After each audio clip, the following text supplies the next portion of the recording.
May oras ka ba kapatid? May iaalok ako. Hindi ito katulad ng mga inaabot sa'yo. Kadalasan sagot sa akin pag ganito kunot-noo. Takot ka ba o ayaw lamang malaman ng totoo?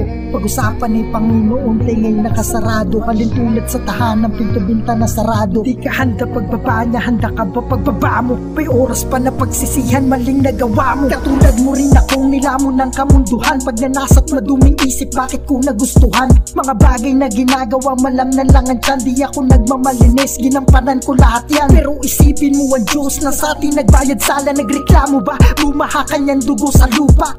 Pinagkanulo ng kaligtasan ay makuha ng mga taong pinagkatiwalaan ay nalula. Pinahirapan hanggang sa meron pang hininga. Mag-isang pasan ng krus na para dapat sa 5. Pawis at dugo ay magkahalo nagdurusa. Habang hinahagupit ng mga taong nagdududa.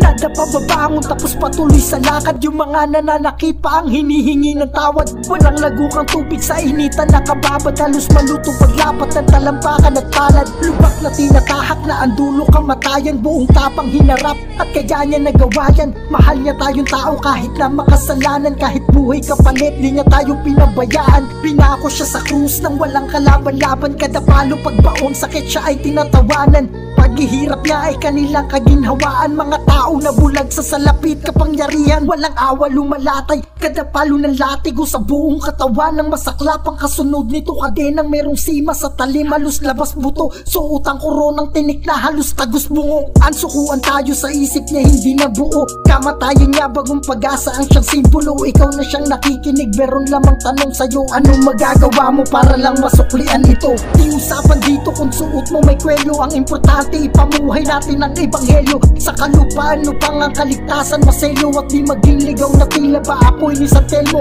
Pera at droga magtuturo sa iyong di makontento. Dahilan kung bakit merong pamilya di na kumpleto. Pananalig sa ama dapat gawin mo konkreto. Pagkat makamundong bagay pagsira idinisenyo. Alam ko pagod ka na kaya mo nagagawa yan. Naipit ka sa sitwasyon na halos di makayanan. Mga rason at daing na di magawang tawanan. Kaya pinili mong gawin katumbas man kasalanan. Pero may pangako siya sa atin na dapat hawakan. Walang pagsubok sa'yo na hindi mo kaya itangan. Lahat ng hirap may suklian. Tanim sa isipan yung mga yan. Daan patungo sa kaluwalhatian. Ang dapat mo lang gawin, pumikit at manalangin. Buong pusong tanggapin, ipaubaya ang pasanin. Magtiwalang mabigat man, di kanya lilisanin. Hayaang maging ilaw siya sa landas na tatahakin. Nung panahong ligaw ka nakamasid siya sa'yo. Hinayaang mga mali mo ang magtatama sa'yo. Tila tupang na dumisan na palapit sa tukso. Inaantay ka lamang nang bumalik sa kawan nito.